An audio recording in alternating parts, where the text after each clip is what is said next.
We are live here in Lorton after an officer-involved shooting in a normally quiet community. We just spoke with the chief to get the very latest. We'll have what he has to say.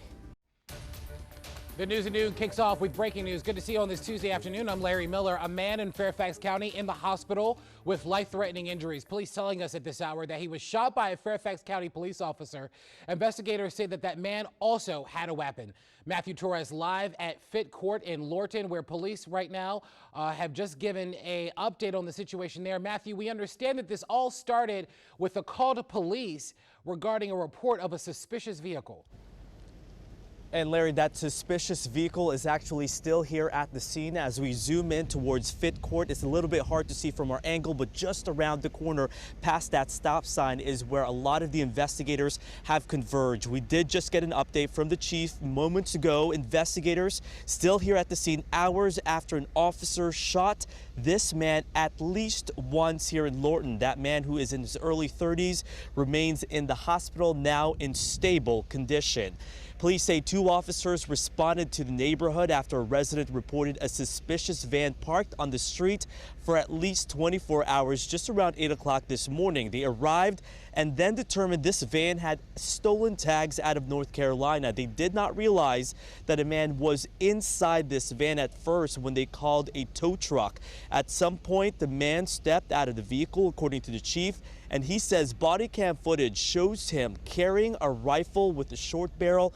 When he stepped out of this van, the officer reportedly told him to drop the firearm several times.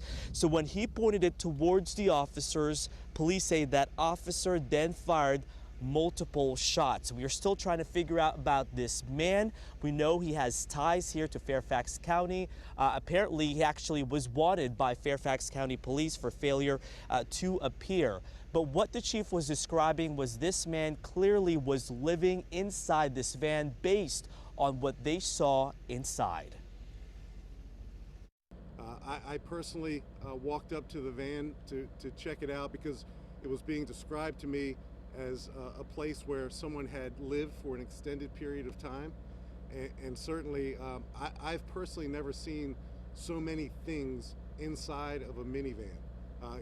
This man was clearly living in his minivan. There were many items in the minivan, and in fact, he had dark curtain rods assembled inside the minivan that appeared to separate the front 2 seats from the rest of the vehicle. The windows around the minivan were very tinted.